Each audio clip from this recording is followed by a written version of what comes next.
There's Means you're in backhanded the compliment there. Piotr. Just means you're in the friend zone now. That's right. You're in a circle. Oh, I'm in the oh yes. Well, Oh my I'm god, glad I to can't visit hear my Piotr. inner Okay, I'm Robert De gonna go Niro. down and come up again. I want to watch Meet the Fockers now. Yeah. No, I mean the ICRC. Look, I mean, I'll read you the actual email that I have from them, obviously without names and everything. But basically, I'm trying to get three of them on. One of them's the chief legal advisor for the whole thing. One of them is for IHL or law of armed conflict, particularly, and then the other one is Islamic law, because I think it would be very interesting to speak to the ICRC's Islamic law representative. I don't know. I'm not sure if it'd be purely in the context of war in the Middle East, but like, how does that function vis-a-vis how Israel conducts itself versus IHL and stuff? But they literally just said to me, I'll quote the email. If you want to go ahead with Wednesday, could you send us a full script of everything you'd like to say and ask us? They want me to not just have a rough idea. They need word by word questions and my plan for the conversation. You might have seen that it's currently, quote, a very important but also difficult period for ICRC, where what we say and what we do not say publicly is often misrepresented. So I have to be extremely, like, ridiculously, quote, cautious. So these guys are under a lot of pressure, and I think I guess the main point I'd just say is that it's like any industry, right? If you work in the tech industry, I have no fucking idea about tech. I'm not techie. I don't know about Bitcoin. I don't really know what copywriting is. I have no idea about coding or anything. But it's an industry that has its own set of customs, norms, shorthands, all that sort of stuff. And it's the same within the international development slash diplomacy industry. If you work in this industry, you become very well affiliated with all this stuff. The difference is that it often affects us, or it's political, so therefore we have a say on how it happens. It's not like the tech industry where we don't really have a say on it. It doesn't affect us all in the same sort of way. So the ICRC operates in a way with things that, and I'm not trying to sound, like no one can understand it, but it's like, unless you've literally done the job, you've ever worked in the international development field, then you'll be like, well, why can't they just do this? Why aren't they just doing that? And it's like, because they literally can't. So I'm not trying to defend the ICRC's actions in certain things. Of course, they're humans. They cock up. They have agendas. They have biases. But I think we need to slightly be more cognizant of that they are operating within a certain amount of parameters, and unless those parameters are changed by countries around the world being like, right, we want to add a new amendment to the International Charter of the UN, blah blah blah, new international law, then they can't operate differently unless their organization just is not operating by international law. But then that makes them Hamas. So that's all I'm trying to get at is, I feel sympathetic for everybody here's points about their frustrations, but I also feel cognizant and sympathetic to the challenges that people who work in these fields face, because sometimes their hands are just tied and there's nothing that they can do. Unless you want to go in there directly with your own set of food and shit. That's why Ukraine was so amazing, right? We had loads of communities literally driving their own frigging trucks and vehicles and stuff. John, you can talk about this. To Ukraine and being part of the People's Legion, the Legion to defend Ukraine against the Kremlin, and so on. And they weren't necessarily under humanitarian law. They were just people who were like, oh, screw it, I want to save Ukrainians. So the ICRC doesn't operate like that. They have to adhere to certain laws and regulations. But anyway, that was all I was trying to get at from before. Thank you, host and co-host. So if you would like Ayman to speak, but I just have a suggestion, because we want people to engage. So maybe we have like one question or two questions for regular folks, and one question for Ayman, so that people who don't want to listen to translation all the time are also engaged. If that's okay with you. Yes, no? Sean can decide. Maybe I think he wanted to say something to us. So Okay. I can hear what he has to say. If anyone will have a question to him, let's try and do it like one or two, so we will continue with the pace of the space. Okay, cool. Sure, let's go. أخ أيمن أهلا بك. يرحبون بك وكانوا يتكلمون عن الصليب الأحمر وعلى السلام وعلى الرهائن وغيرها من المواضيع. تفضل بما أردت أن تقوله. طبعا مشكورين، استمعت لهم في أكثر من مرة اليوم. أنا أريد أن أقول مسألة جدا مهمة. الآن التركيز في الإعلام يتحدث بأنه لا يمكن أن يتم التخلص من حماس، بمعنى لأن حماس فكرة موجودة في رأس الشعب الفلسطيني. تحديدا سمعت هذا في الإعلام الغربي وسمعت هذا من أشخاص كثيرون. هذا الكلام أنا أريد أن أجيب عليه ببعض الملاحظات المهمة جدا. نعم. Yeah, he's saying thank you so much, and he listened to everyone here a lot, and he likes the space and everyone.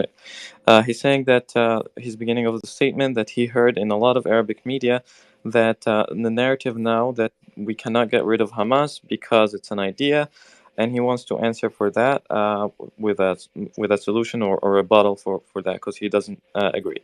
تفضل أخ أيمن. في عام 1992 بدأت الحرب الأهلية في الجزائر بين الإسلاميين وبين الجيش، واستمرت 10 سنوات. الحرب التي استمرت 10 سنوات أدت إلى مقتل 200 ألف إنسان جزائري وتهجير مئات الآلاف. طبعا وهذه واحدة من الحوادث الكثيرة التي حدثت في الوطن العربي، في اليمن، في الصومال، في العراق، في سوريا، وفي كل مكان. يعني حيثما تتواجد الحركات الإسلامية أو إحنا نسميها الإسلام السياسي، يعني أننا في متاهة من الدم والقتل، وبالتالي هذه مشكلة ومصيبة كبيرة يعني. Yeah, he's saying that at the year 1992, in the Algerian civil war that lasted 10 years and led to the death of more than 200,000, almost many of them or almost all of them are civilians, and the displacement of millions. It happened also in Syria, in Libya, and he's saying wherever you find political Islam, you find civil war that leads to the death of hundreds of thousands and destruction of the country. تفضل أخ أيمن. أنا قلت في الجزائر، هي الحرب الأهلية التي حدثت في الجزائر.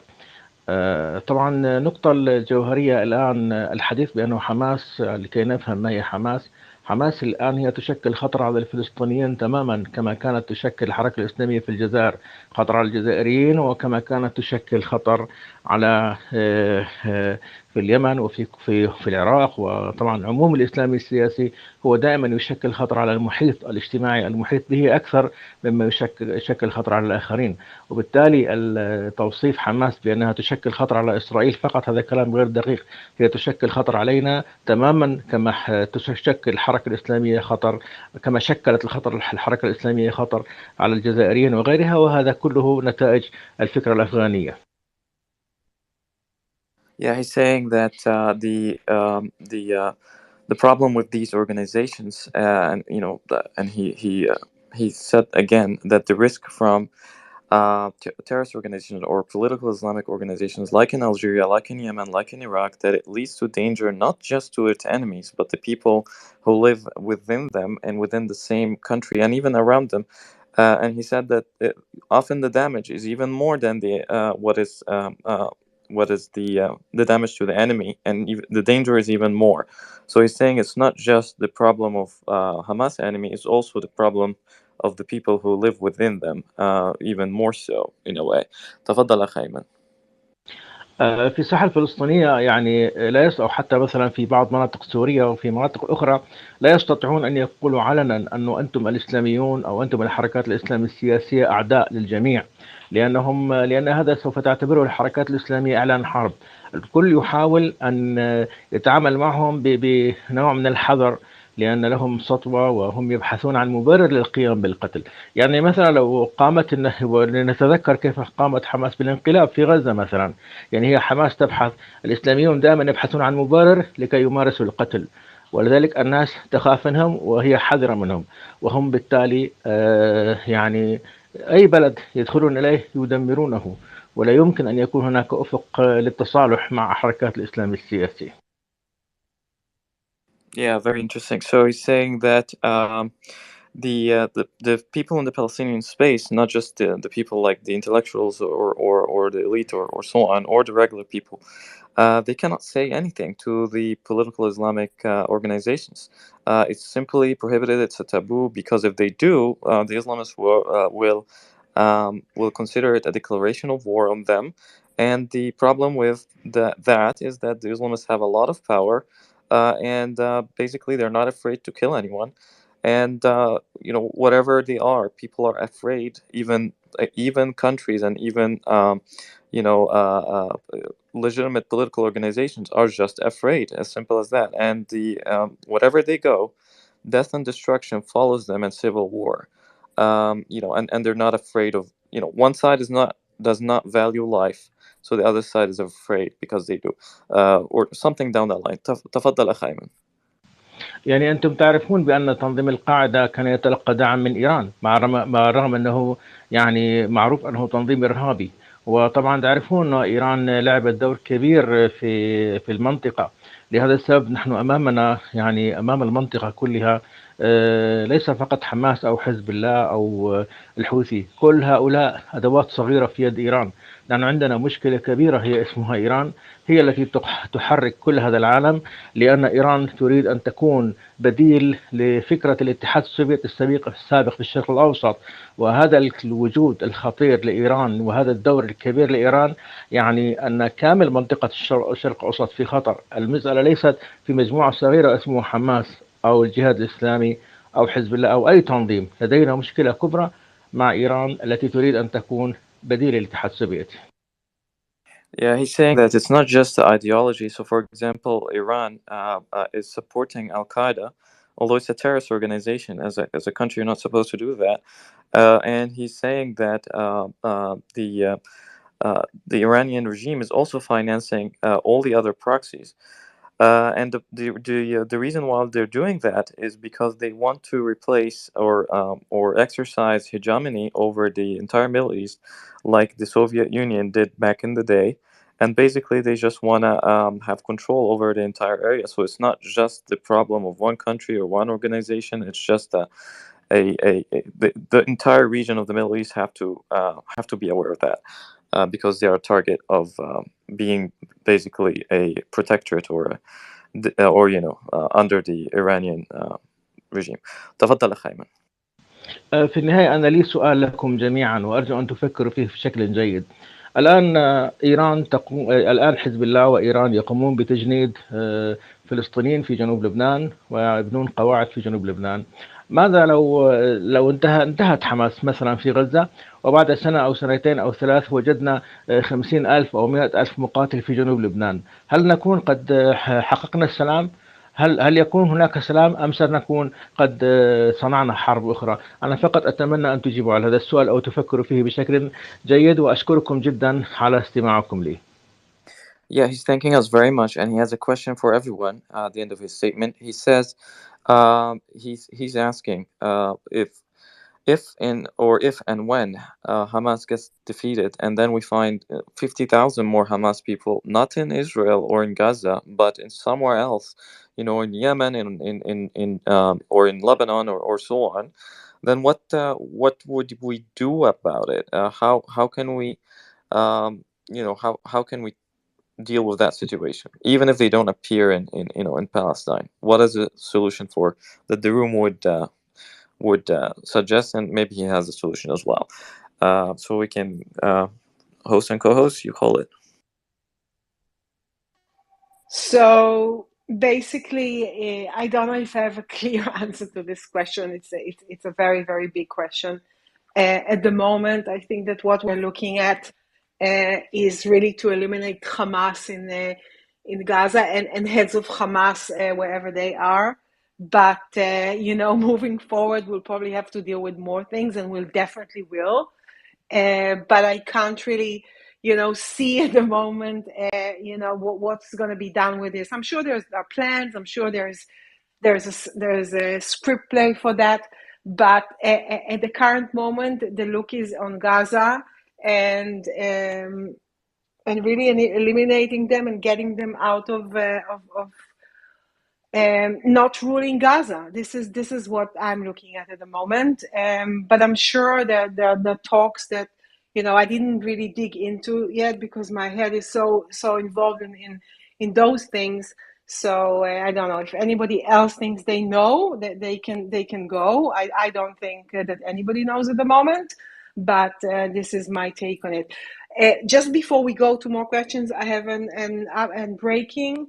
So basically, like 10 minutes ago on M12 News channel, channel 12 Israel, Hamas are saying, this is our reports, that are going to be willing to discuss release of men and soldiers. So this is the latest, like from 5 minutes ago. Udi Ari on channel 12 verified. This is what's coming out now. Of course, it's something that we'll probably will listen and hear more about moving forward. So, yeah, thank you. I'm glad that it was verified by Ali. Thank you. Yeah, it Eric, was verified by Ari, and I trust Ari, yeah. Mm-hmm. thank you. Mr. Pickles, I'd like to take a stab at one of his first questions, if possible, which was, what do we do about Hamas? The answer to dealing with Hamas militarily has been responded to, but Hamas, he's right to point out, Hamas is an idea. And you can't, ideas can't necessarily be defeated by guns and weapons at all, actually. I think what needs to happen, and I've written about this in terms of the day after for Gaza, whether or not you agree with my notion that that Gaza needs to be at least ruled in the sense of authority being there to ensure that it is disarmed completely. There needs to be an educational aspect, and I think Hamas as an idea is rooted in Hamas as an idea is rooted in the notion that resistance is the answer to Israel. Resistance is the answer to the so-called occupation by Israel over all of Palestine. But you can also institute new ideas. You can create a new path. You can give new ideas a breath of life and saying there is a different path that you can take. You being the Palestinians, you being the children of Palestine, saying, we want to take a different path. Resistance is not the answer to achieving the aspirational independent goals that we have as a people. Whether you disagree or agree that the Palestinians are a people or an identity is irrelevant because they exist.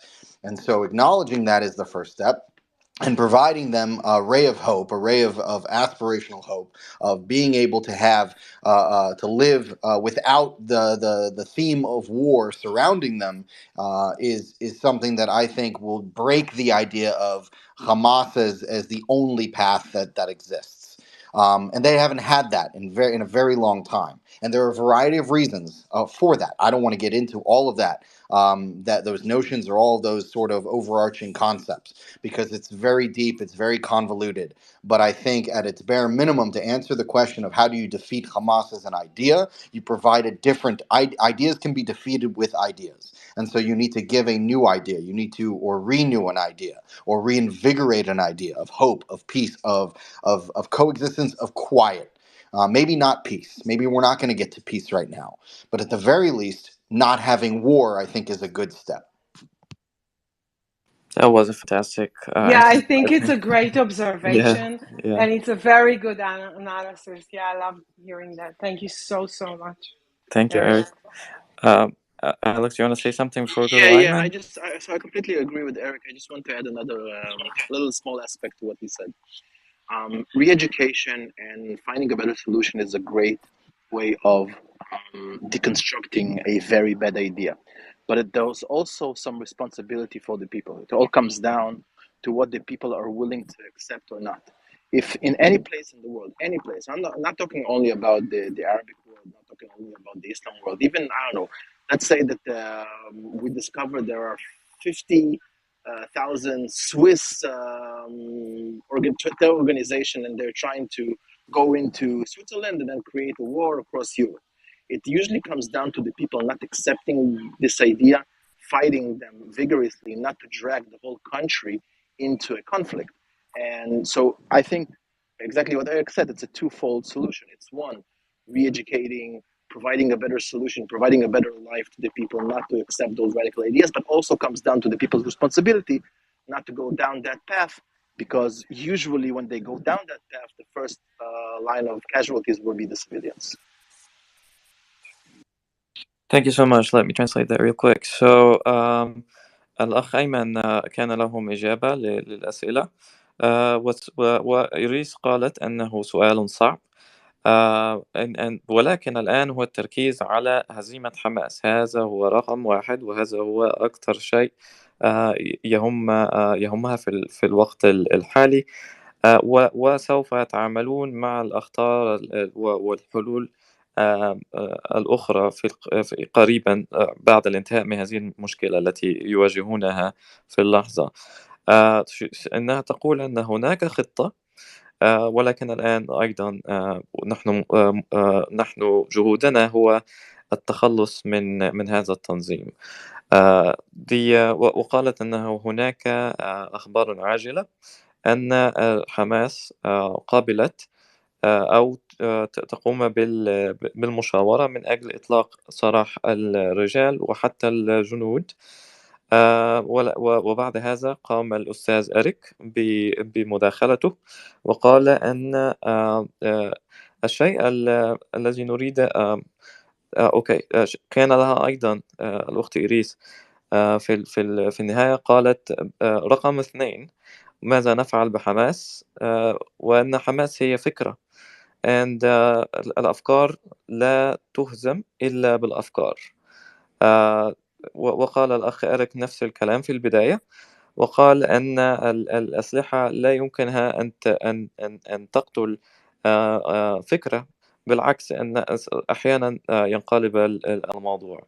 وقال ووضح أنه عنده بعض الأفكار لحل هذه المشكلة، وهي أفكار ما بعد التخلص من حماس، اليوم ما بعد التخلص من حماس. وقال إنها وحتى إذا أردنا أن نقول ماذا سيحدث، حتى إذا كان أرض غزة يقوم بحكمها كيان غير محلي كإسرائيل أو دولة أخرى، فالحل هو تغيير التفكير لسكان قطاع غزة وفلسطين عامة، وأن نقنعهم أن المقاومة المسلحة ليست هي الطريق الوحيد، وأن نعطيهم فكرة أخرى، نعطيهم طريق جديد للشعب الفلسطيني،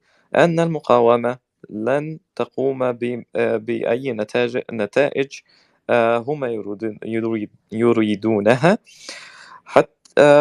وحتى إذا كان حتى إذا كنا لا نريد أن نتعامل مع الفلسطينيين، فإنهم موجودون. إذا أردنا ذلك أم لا نريد، فإنهم يسكنون في المنطقة، ويجب التعامل معهم. وقال أن يجب أن نعطيهم بعض الأمل، وأن في النهاية يجب أن نكسر هذه الفكرة، وأنهم لم يكن لهم فرصة في السابق أن يكون لهم أي طريق آخر يكون لهم أمل في الحياة، أو في التقدم إلى مستقبل أفضل. ويجب أن نقوم بالتركيز على ذلك، أن هناك طريق آخر. وقال الأخ أليكس أن بمداخلة أخرى أنه يوافق على ما قاله أيمن، ولكن يريد أن يضيف إليه، فقال أن التعليم هو الطريق، وهو أفضل طريق لتكسير أو كسر هذه الفكرة المتطرفة. وقال أنه يجب أن نأخذ في الحساب أن شعب غزة وشعب فلسطين يجب أن يكون له الرغبة في حتى السماع لفكرة جديدة. وقال أن إذا كان هناك مثلا 50,000 حماس في سويسرا، فأن الشعب السويسري نفسه سيقوم بالتصدي لهذه الفكرة. فقال أن حتى إذا قمنا حاولنا التعليم وغيره، فيجب على الفلسطينيين أو الشعب العربي أن يكون له الرغبة في حتى السماع إلى فكرة جديدة، لأنه في الآخر هي حياتهم وهي مسؤوليتهم في النهاية. وهذا ما قاله الجميع. ويشكرونك مرة أخرى. Iris, did I do a good job? Amazing All job. right, You awesome. always do. You did it like last time. It's, Sean, you see, this is what makes this space now really, really, Absolutely. interesting. Really, That's what really. when we talk about coolness and interesting, this is what I mean. Because all the other spaces are all the same. But I have I just At like least we're not starting a war over who has the best hummus again. exactly. But maybe we'll go for one or two questions to Ayman. I'm just here something very maybe interesting. So I'm just hearing that Sinwar met some of the hostages Yes, in I'm the waiting tunnels. to ask question too. Okay, no, I'm gonna give you after me, and then we can go because it's really Okay, current. okay. Okay. So yeah, Sinwar met the hostages in the tunnels. This is news that's coming out now. I want to ask Ayman what he thinks about that and how what just like understanding the notion of Sinwar in like going and meeting those hostages in the tunnels and telling them, well, everything will be fine and stuff like that. This is again a psychological game that Sinwar is playing. How does Ayman he is see? from the ICRC. No, Ayman is a Palestinian journalist, He Oh, and was okay. Jordanian as well, I think, Jordanian and or lives in Jordanian. Yeah, Jordan. Yeah, lives in he Jordan. lives in Jordan. So yeah, I want to understand how he sees that. I thought he Thank you. lives in Turkey, no? No. In Turkey, Well, he doesn't want to Okay, sure. disclose his location. yeah, he doesn't want Yeah. to. Yeah. Okay. Yeah, because there's risk of his life. Anyway, so أخ أيمن إنهم يقولون هناك خبر عاجل أن سنوار من حركة حماس قام باللقاء بالرهائن في الأنفاق بنفسه، وأنه قال لهم أن كل شيء سيكون بخير. وهذا هي في رأيها جزء من الحرب النفسية التي تشان. وهي تسألك ما هو رأيك في هذا الفعل، وماذا ما هو الفكر وما يفكر فيه سنوار في هذه اللحظة. إذا كان لك أي تعليق، وإذا كان لك تعليق على ما قالوه أيضا في السابق، تفضل. في عام 2018 عندما قام السنوار بإطلاق ما يسمى مسيرات العودة، تذكرون تلك، وطلب من الفلسطينيين أن يقتحموا السياج ويذهبوا إلى إسرائيل ويحرروا أرضهم مشيا على الأقدام. ونعرف حدثت اشتباكات وحراق مزارع وأشياء كثيرة حدثت، يعني واستمرت هذه الحال سنتين أو أكثر. السنوار كان موجود في تلك اللحظة ودفع الناس للقيام بهذا العمل.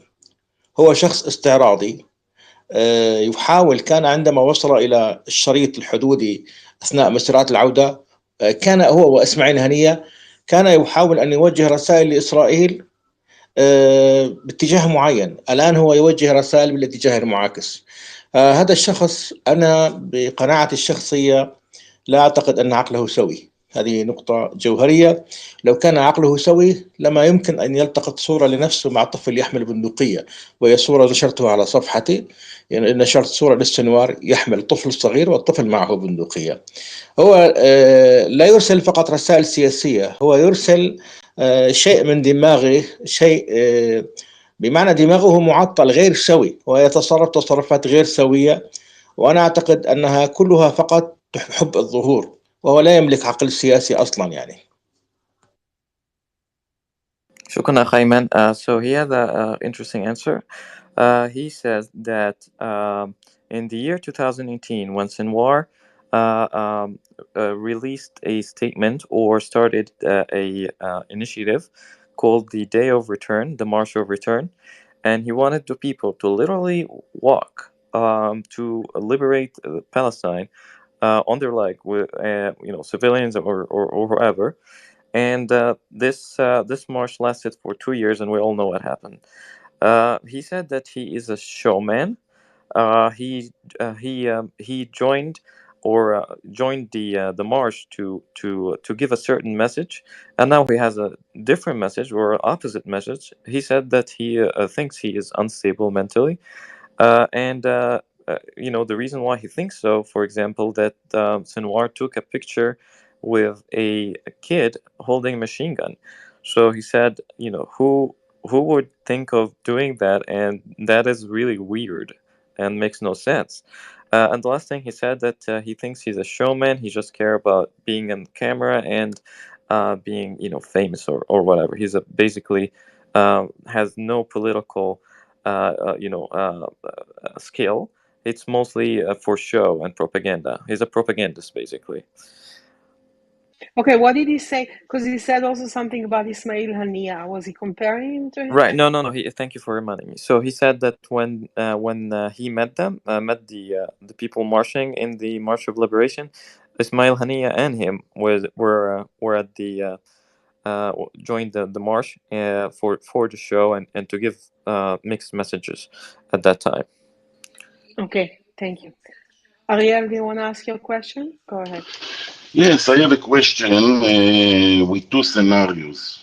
Okay, Mr. Pickle, I'll give you two scenarios and then I'll ask the question. The first scenario is 84 years old woman that needs medication and she's with children, and the children need their baby food.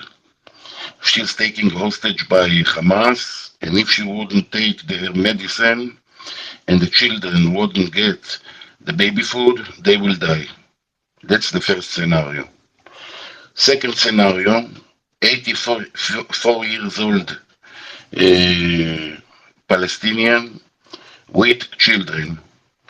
A Hamas combatant coming and putting a missile near his house, shoot the missile and run away. Of course, Israel will shoot back to the source of the fire, and if there will be no resistance to what Hamas is doing, resistance against Hamas, not resistance against Israel. Resistance against Hamas, not put the missile in populated with civilians over there. So this is the second scenario. Are you with me so far? Yes, sir. Do you Mr. want me to Pickett? translate? Yes. Yeah. Now, these are the two scenario. Okay. Now I will ask the question. If I will write to the ICRC or to the HRC, they will not treat this in time, of course. Not for the woman that is sick and needs a medicine, and with the children that needs the baby food. And of course, in the second scenario, Israel will shoot back, and if I write to anyone to do something about it, the Palestinian and his children will be dead too.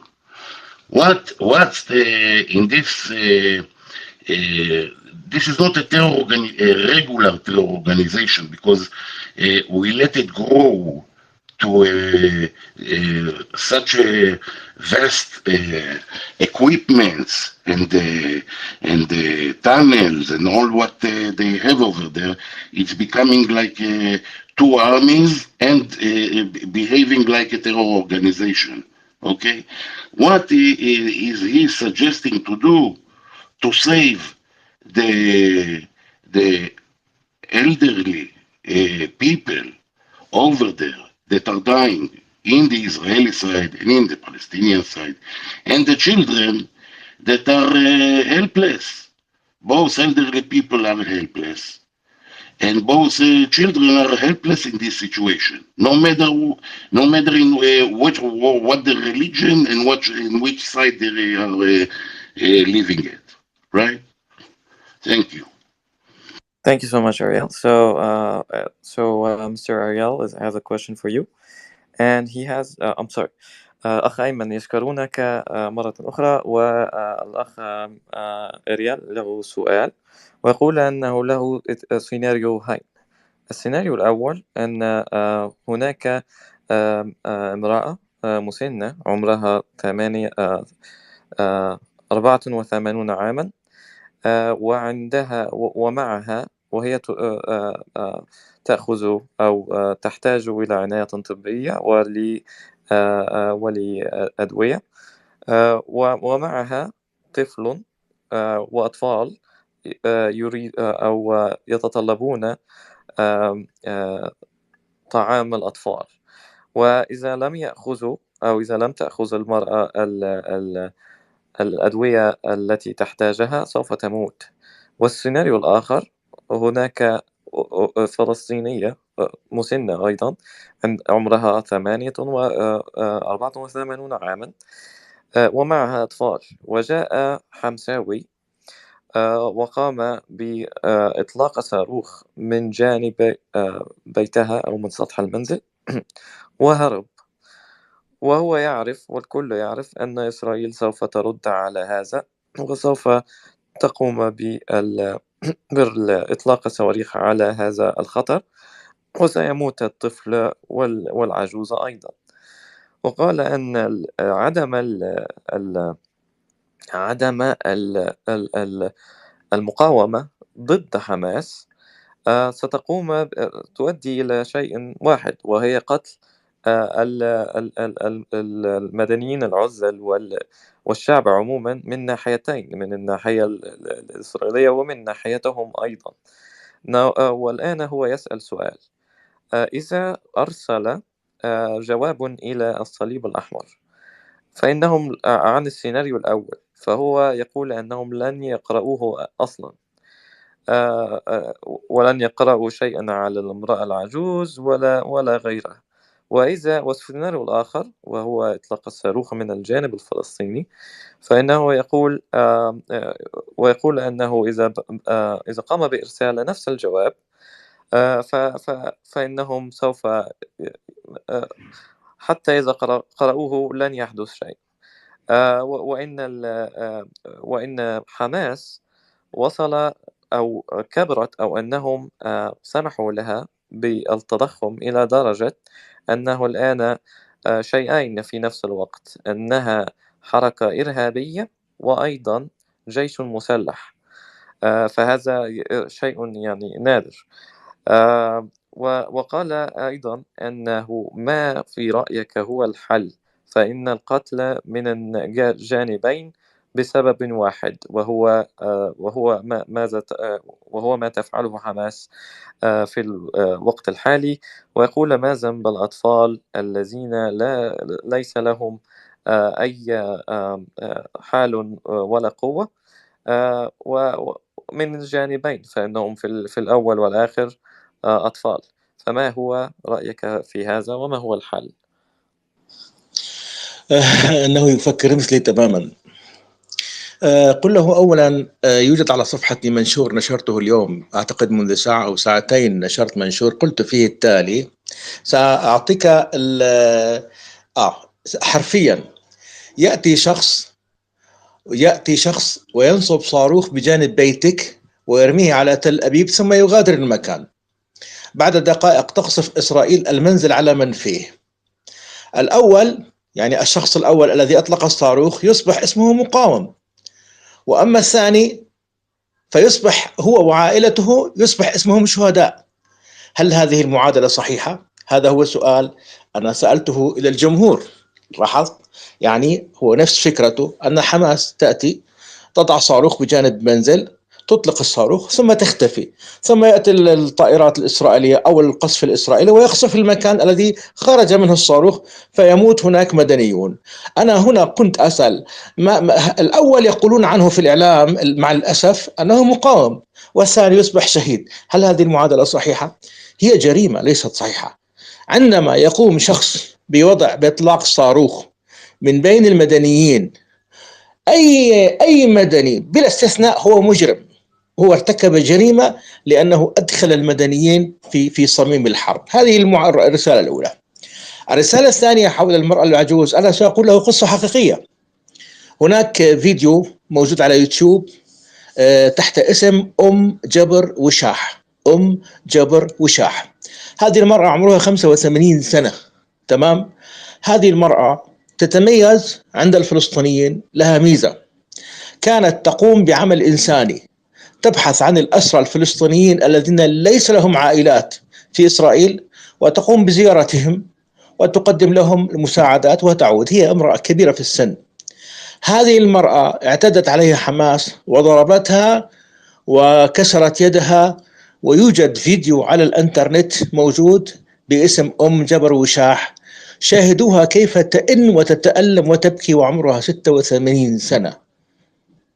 ما رأيك أنت؟ هل هذا عمل إنساني أن يضرب شخص، امرأة عمرها 86 سنة؟ وشاح تذكرني بفيفيان الإسرائيلية التي كانت تقدم مساعدات إلى غزة وقتلتها حماس في هجومها الأخير. All right, this is going to be super deep. So, Mr. Ayman is saying that Ariel, you are basically thinking the same way he does, and he said verbatim that he had a op-ed that he just released about the situation, exact situation that you are mentioning. So he said, if someone comes to your house, right? If a Hamas guy comes to your house and fires their and put their rockets in position at like next to your wall and fires their rocket, and the result is a response from Israel that destroys a house and kills the people in it. In such case, he's saying that the media will say the guy who came and fired the rocket is a resistance fighter, is a hero, and that the second guy is a martyr. He's asking if that makes any sense or if that's a fair equation.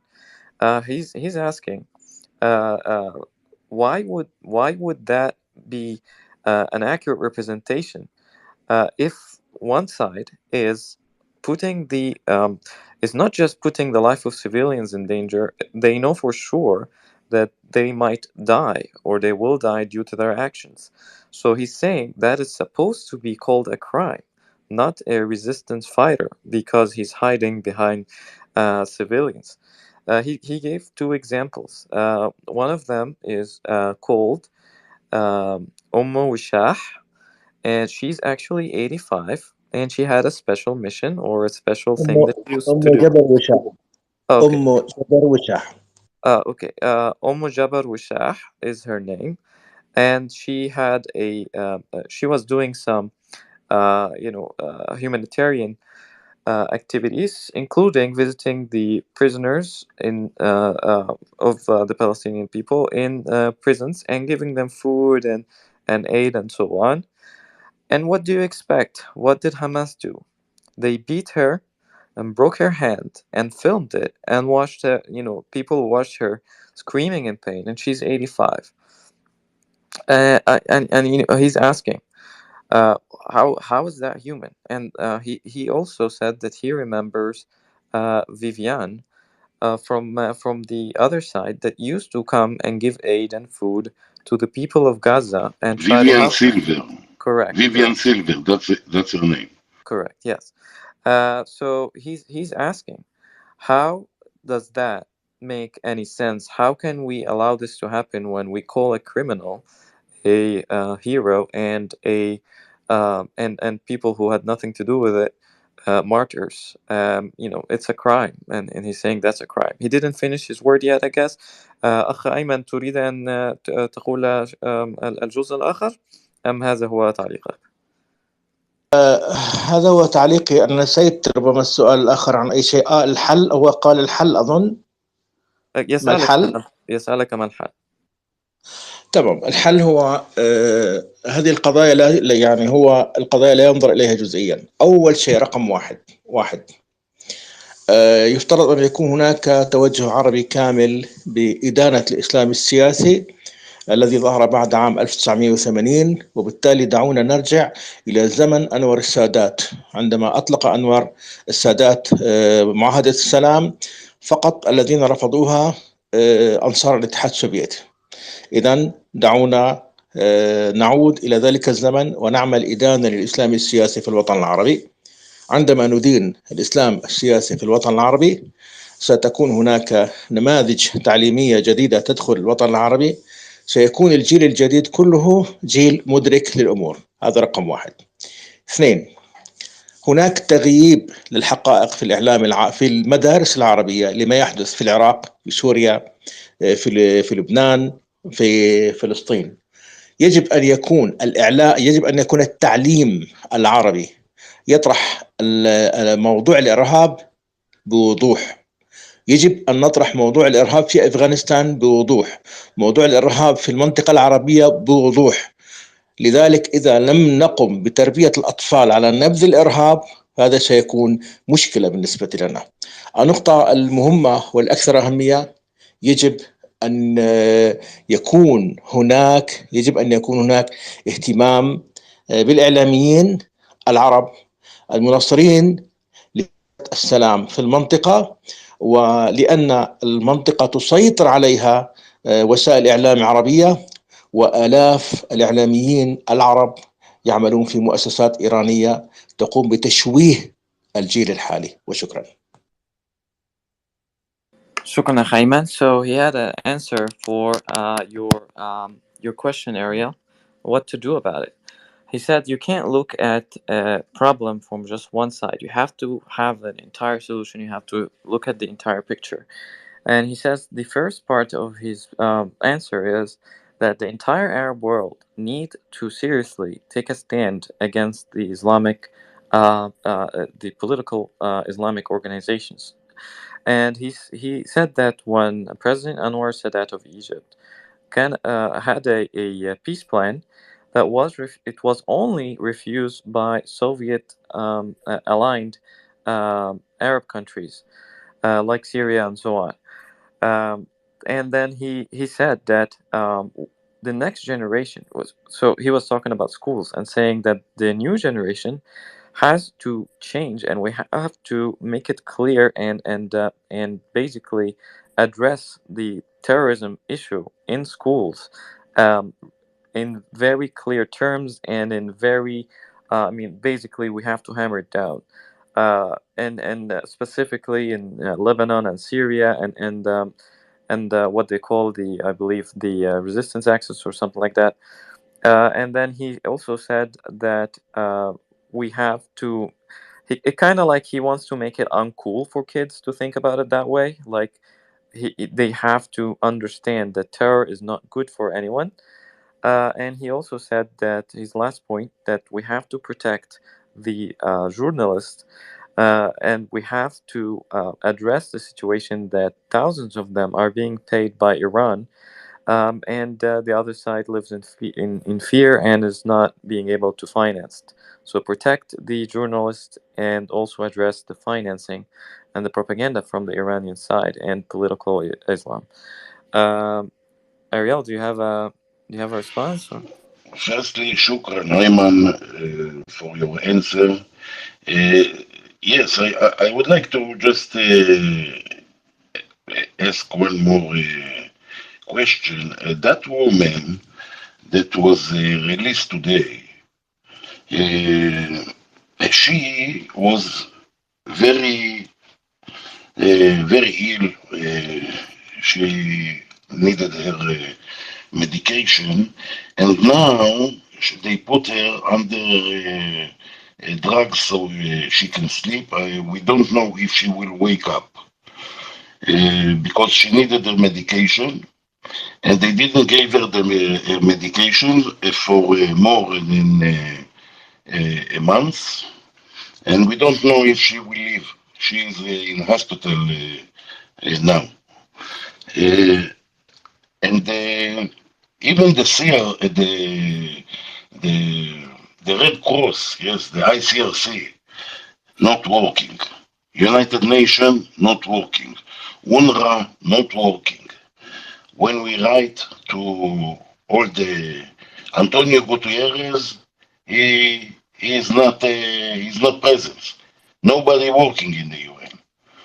What can we do to help the 84 years old woman that now can maybe die because of this situation that the the United Nations ministries and the Red Cross is not functional. Thank you.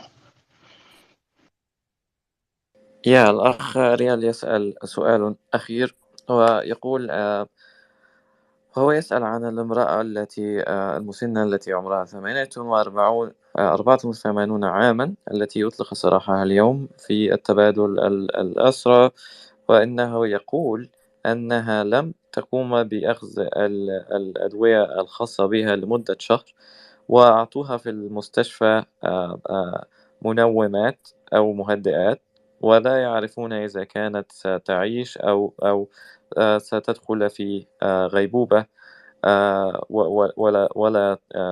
ولا تقوم بعدها. وقال أنها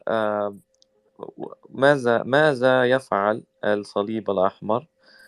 إنه فاشل.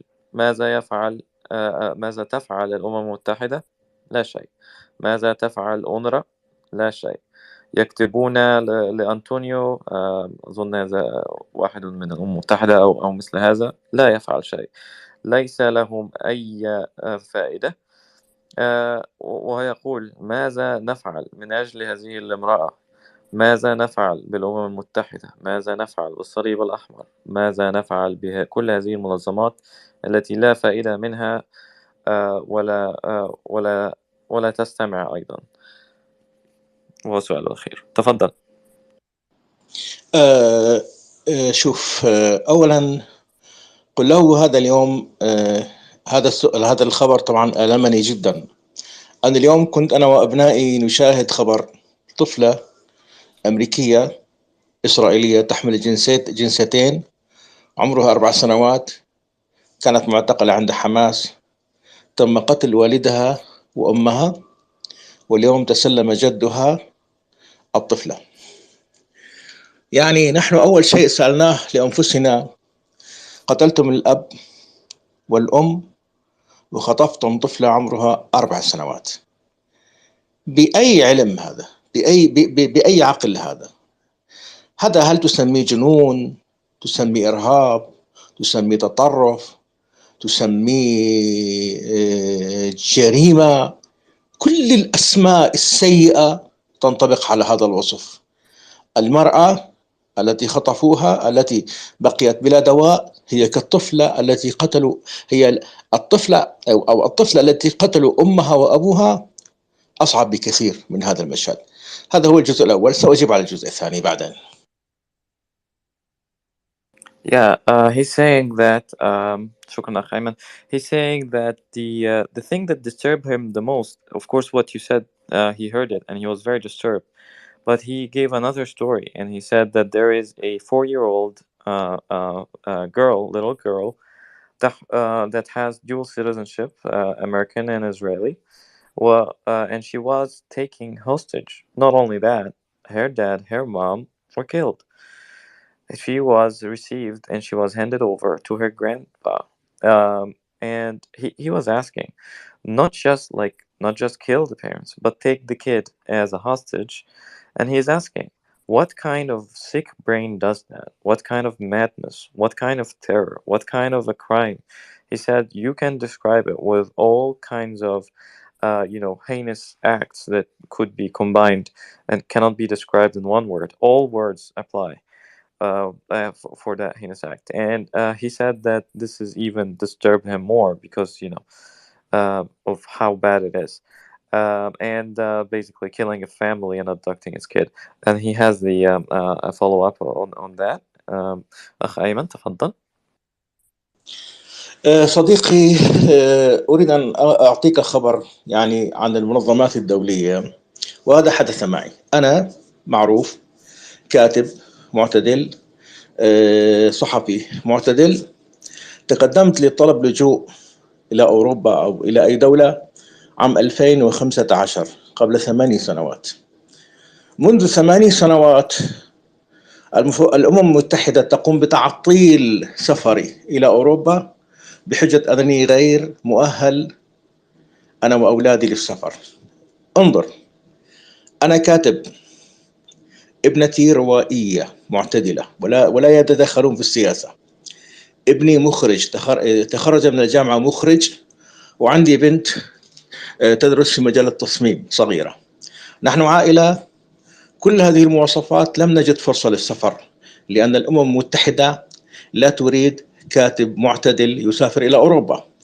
هي نفسها الأمم المتحدة أستاذي الكريم، هي نفسها التي سمحت لآلاف الأشخاص المتطرفين أن يصلوا إلى أوروبا وسمحت لهم باللجوء.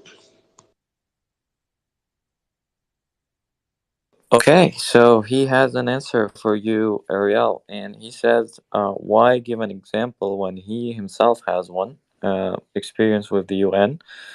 And he says, as a moderate writer and someone who speaks the truth in moderation, and I mean, he's very moderate and peaceful. And he said that he applied for asylum to Europe, to a European country, for 8 years. And guess who is stopping his or delaying his case? It's the UN itself, or something related to the UN. He said his son is a producer, his daughter is a designer, his other daughter is a writer as well, who writes novels. You can call it novelist, I don't know, but anyway. So he says that all this family of peaceful, moderate people is not being allowed and is blocked by the UN, and it's the same UN that allowed thousands and thousands of extremists and terrorists to travel to Europe uninterrupted and without any delay. So he was asking, how does that even make sense when you allow people who are extreme to go and seek asylum, and people who have their life in danger and in moderate to block their case? So he has a question with an even bigger question. Ariel, is that okay? We want to go to Yes, Ahmed. yes, it's okay. Thank you, Ayman. Yes, go ahead, Yeah. Ahmed. Yes, Yeah. yes, I know. I can answer that. We know that the United Nations ministries, together with the Secretary General Antonio Gutierrez, they don't want to work. They want a money exchange between NGOs and NGOs, and everybody is getting salaries without work. They don't really care about the human rights. They don't really care about, for instance, in the 7th of October, little girls that their flesh like milk. This is not a woman. Young girls, young, very small girls being raped. Who is treating these things in the UN? This is pedophilia in the grossest manner of human rights and civil rights violation in the gross manner. And nobody really cares. He is right. Gutierrez is actually he's not in office. The UN is a expire date ministry. That's why when we submitting reports with things that needs to be addressed, Even when we are talking about judiciary reports with what needs to be addressed with judiciary and all kinds of human rights and civil rights violations, Palestinian women being murdered by their own families, murder on the honor of the family. We have 40 like this every year. Although they are taking money from Israel, from the budget, we are paying the money for their NGOs, and the NGOs taking the money, the UN taking billions of dollars for the delegation of Israel every year, and they are not doing anything. The delegation is coming, bringing reports, bringing evidence, doing what needs to be done, but the ministries of the UN lost credibility, lost accountability. They have no accountability. They go to sleep okay in the night. They don't bother. It seems that the life of a young girl that those girls are not women. If that girl is being raped, her life is over. She wounded her soul, wounded her body. Her life is not the same. They will never be the same. Antonio Gutierrez is going to sleep at night. Okay, he's eating steaks. He's eating pigs. Steaks all the time, steaks. But he doesn't care what's going on with the little girls that have been raped, beheaded, kidnapped, or elderly women didn't got medicine. They don't care about that. We need to do reform in the UN. This is an emergency. Emergency. The UN can't continue to function like that because it's not functioning at all. Thank you. Thank you, Ariel. الأخ Ariel. Just a moment. One more sentence about whistleblowers and about human rights defenders. I am the only one that doing in Israel the human rights defender on human rights defenders. Okay, there is no protection for human rights defenders in the UN. Also, no one protect them. This is very important too, to what Ayman asked. There is no protection. You can bring all the evidence, you're doing all the work. This is sometimes it's a very hard job, you know. Sometimes you need to bring offices of lawyers, but you're doing it alone, without any funds, without any donation, no funds, not, and you're bringing gigabytes of material, and they're getting the reports with the evidence, with everything, and it goes to the trash. They don't do anything with that. So this is another problem, and he's right about that too. Thank you. Thank you, Ariel. Guys, do you want to take all the questions and ask him one time and call it a day? If that's what you want to read. All the hands are for questions for Ayman, Appenover, and Clara. Do you have questions for him, or do you want to talk about something else? I had a question about Piotr's comment about the ICRC. Yeah. So go ahead with I have a Ayman questions. question. Okay. How about you both have? Appenover? Okay, so we'll take another 2 questions to Ayman, and then we will move forward and talk about some current stuff. Excellent. Okay, so Appenover first. No, I just had a question about the ICRC, not for Ayman though, for Piotr. Okay. So, any question for Ayman other than that? Clara. Yes. Clara. Yeah, Clara, go ahead with your question, and then we'll wrap it up. Yeah. All right. Thank so you. last question. Go ahead, Clara. Oh, that's me. My name is Clara. I'm Clara? in the United States. I can't hear Clara her. She's talking. Oh, she's talking. Yeah. Drop I'm me and bring talking you now. back. Can you hear me? Okay. Yeah, just a Mr. moment. Pickle can't hear you. If you can wait translator. a few seconds, he's looking down and will come up, and then we can start the questions. If you can wait for a few seconds, Mr. Pickle is fixing his microphone so he can hear you. I hear you now. A few seconds. Here he is. Oh, area. Yes. okay. Thank you very much. Oh, thank you. Um, Mr. Ariel, because I can't pronounce your last name, it's format. Oh, it's a long name, but you know what I mean. Formanovsky. Yeah, Formanovsky. for Yes. Fomansky.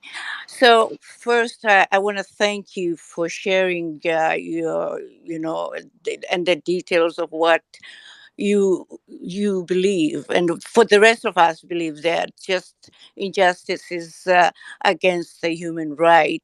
No one wants to see a child suffer or put through, or any human being for that matter. And as for the United Nations, I believe this is a joint effort, what they're doing. I've seen so many trucks uh, going through Gaza uh, by United Nations, RWA, and International Red Cross. So, my question to you is, with the Guterres, my buddy, I don't work for the UN, but I do a lot of advocacy through United Nations from here, United States. Um, I don't know whether to disagree with you with some of the statements that you made about United Nations not being active. Maybe that's your perception or your opinion, because there's so many wars that are happening all over the world, and the United Nations, your UNICEF, they're all over the place, and they've been very active as far as I know in the Gaza area and Israel. So, and I'm so sad that you're not cleared to come to Europe for resettlement. And I don't know why UN would interfere in your resettlement. 'Cause I came to United States as a refugee, and that was processed by the United Nations and U.S. So I'm so sorry that you're going through this. I hope someone, or continue doing what you're doing. Don't give up, because you have a good voice and advocacy for advocating on behalf of the people who are suffering. Like, as since we started speaking, you were wondering how many poor children, little innocent people have been murdered or killed. You just think about that, but do not give up. Your case will be heard. You come over here and join us, and we need as many people to advocate on behalf of human rights as possible. And December 10 is coming up, the day to observe the when the human rights was signed. Although the United States hasn't signed it, but every other country has. So I happen to be the founder of the Human Rights Day here in South Dakota. So I just want to thank you for what you're doing. I'm with you spiritually and as a humanity, as a human being. I'm with you and your family. Continue doing what you're doing, but be safe and be healthy. Thank you. Thank you very Thank you, much. Clara. I just want to tell you that, of course, after every time that we are submitting complaints to the General Secretary too, it was Gutierrez, before that there were others. We are doing that since 2011, and I get all the answers. We are not dealing with that. This is maybe you need to write to the other one. So I'm writing all the mails together so everybody can see that everybody is been in the mail. Everybody, I'm sending to everybody. Everybody sending me the same dodging answers, and nobody wants to deal not with judiciary corruption, not with corruption, not with whistleblowers. Rafi Rotem, He's number five in the world whistleblower. Nobody helped us with that. The UN, we sent a delegation from us to the UN. Nobody helped us. So we are fighting alone. The Jewish spirit is never broken. Okay? It won't break the Jewish spirit. We will fight to make Israel better, even without the UN. But the publication telling us all these stories, the UN and all the ministries, and Antonio Gutierrez will do this and will do that. No, we didn't. Firstly, we don't want funds, so nobody can say that we stole even one shiny shekel. We don't want, even if they want to give us money, we won't take. Okay, so that's one. Secondly, nobody's helping us in anything. We are all volunteering from our own time, from our own money. We are going to courts. We are fighting alone for everyone in our region because we want our region to be a better place.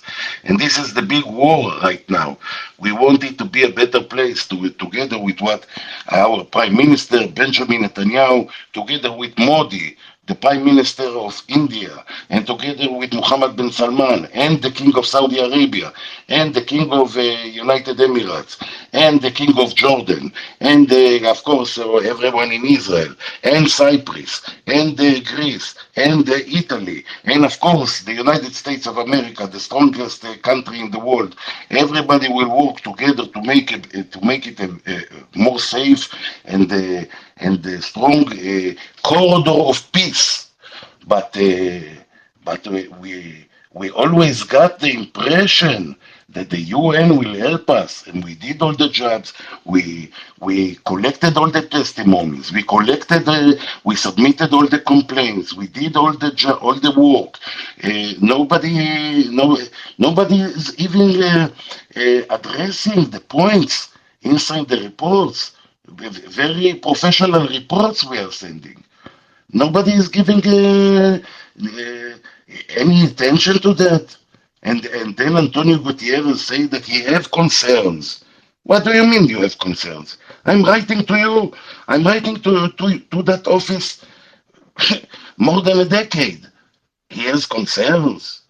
That's a misleading and actually a fraud in the publication. You giving people hope. All that you implement seeds of hope into the hearts of the people. They are acting according to what you say. Don't if people are seriously taking that responsibility and addressing and working with the UN according to the protocols and doing everything according to the protocols, according to the articles. I'm doing public administration research in Israel. I'm the only one who do that. Okay, together with the algorithms, together with the public administration of the UN, with the Department of the Public Administration, I'm doing the algorithms. I'm submitting everything with the data, with the data sheet, with all the information. What's not clear? What's the problem with my reports? If I'm submitting it to any professor, I'm getting A plus. What's the problem with the reports? Nobody reads that. I'm doing a very hard job, but nobody is addressing that. So if they want to mislead us, if they want to make us fraud, like Bernie Madoff said, we are spending a decade of time with professional work, and nobody is giving us any attention to what we say. This is very humiliating. People in Israel are even women. Nowadays, with the women in Israel, you don't believe the women in Israel that got raped. This is shameful. Shameful. Women got raped. Women got beheaded. Women got violence in the 7th of October. What's that all about? Thank Where you. is the attention? Where is the UN? Where are all the ministries? What's Ariel, going on in the world? do you mind Where if I is the translate? world? Ariel, do you mind if I translate all of that and finish up with that? Yes, please. Thank you very much. I know you have a lot of emotional Yes. soldier. Yeah, I know. Listen, It's just this is, unbelievable. I'm speaking for many people, I know. for the public of Israel. For everyone. Yeah. Where is all the world? What, you want another Holocaust here? Yep.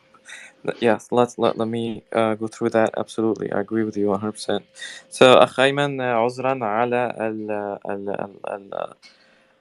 المقاطعة أو الوقت الطويل الذي استغرقناه، ولكن كان شيئا مهم يجب أن يذكره الأخ ريال. أولا يشكرونك شكرا جزيلا على كل ما تفعله. والأخ ريال يقول أن إجابته على سؤال على الأمم المتحدة لأنه له خبرة في هذا في التعامل معها شخصيا. ويقول أن السيد أنطونيو وهو المدير العام أظن للأمم المتحدة لا يريد العمل، إنه مجرد تعامل مالي، مجرد يأخذون ما يريدون من المال ولا يعملون. ويقول أن الكل يأخذ مرتبه ولا يعمل، وأنهم لا يكترثون بأي شيء، تكتب لهم ولا يردون. وفي 7 أكتوبر يقول أن الفتيات الصغيرة يعني تحت سن 7 سنين أو 9 سنين يفعل بها حماس ما يفعلون، وأنت تعرف ما يفعلون، ولا أحد يكترث بذلك. يقول أنهم لا يذهبون حتى لمكاتبهم. الأمم المتحدة منتهية الصلاحية في رأيه، وأنه هو شخصيا يرسل الطلبات ويرسل الرسائل والجوابات، ولا تقرأها حتى الأمم المتحدة. وأنه يقول أن كل هذا ضد الإنسانية، وهو معارض وهو معارض لحتى أقل أقل شيء لكي تكون إنسان. He says that I'm sorry. إنه يقول أن عائلته شخصيا وغيره من الإسرائيليين يدفعون ضرائبهم للأمم المتحدة. مليارات الدولارات تذهب إلى بعثة الأمم المتحدة لديهم، ولكنه يقول أنها فقدت كل مصداقيتها، فقدت المحاسبة أو الحساب، ولكنها يذهبون في الليل وينامون ولا يكترثون، لا ضمير ولا شيء، ولا يكترثون بشيء. وأنه يسأل مجددا ماذا سيفعل الفتيات الصغيرة بعدما فعل فيهم. يقول أن هذا هو نهاية حياتهم من ناحية أنهم لن يكونوا مثل ما كانوا أبدا. ولكن لا أحد يكترث بذلك. يقوم المدير العام للأمم المتحدة بأكل الخنزير والكباب وغيره من الطعام ما يشتهيه، ولا أحد يكترث بهذه بالفتيات أو غيرهم. أنه يقول أننا يجب علينا أن نقوم بعملية إصلاح وتغيير شامل للأمم المتحدة. إنها ضرورة حالا، يعني ضرورة يجب التعامل معها بعجل. ويقول أنه شيء آخر، أن الذين أو الأشخاص الذين يبلغون عن الانتهاكات هم نفسهم، هو يقول أنه الوحيد الذي يدافع عن المدافعين عن حقوق الإنسان. فهو يقول أن العاملين أو الأشخاص الذين يدافعون عن حقوق الإنسان لا أحد يدافع عنهم، وأنهم يريدون الحماية نفسهم، وأنه يعمل من أجل هذا.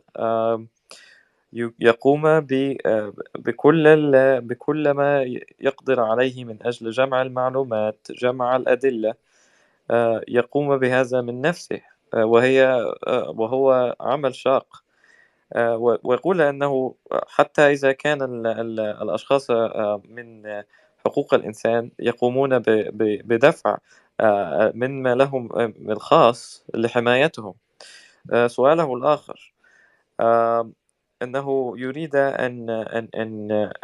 أن يقوم بسؤال سيادتك، أنه لا أحد يريد أن يرى الأطفال وأي أحد في إسرائيل أو غيرها يتألم. لا أحد يريد ذلك، ولكنه يقول الأمم المتحدة لا تكترث. وهذا كان مداخلة الأخ أريال. وبعده السؤال الأخير والتعليق الأخير من الأخت، أنها قالت أن لديها بعض الخبرة مع الأمم المتحدة، وهي ترى الشاحنات تدخل قطاع غزة في الوقت الحالي. وعلقت على الأخ بيوتر، وهو يعمل أيضا في الأمم المتحدة، وعلقت عليه دون الدخول في هذا.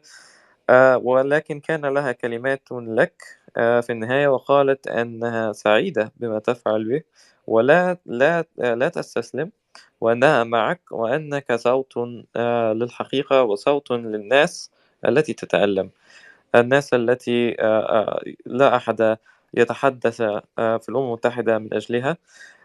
وأنها اليوم ديسمبر 10 في قادم، وأنه يوم حقوق الإنسان الذي تم إمضاء الاتفاقية، ولكن الأمم المتحدة لم تمضي، ولكن جميع الدول الأخرى قامت بفعل هذا بالإمضاء.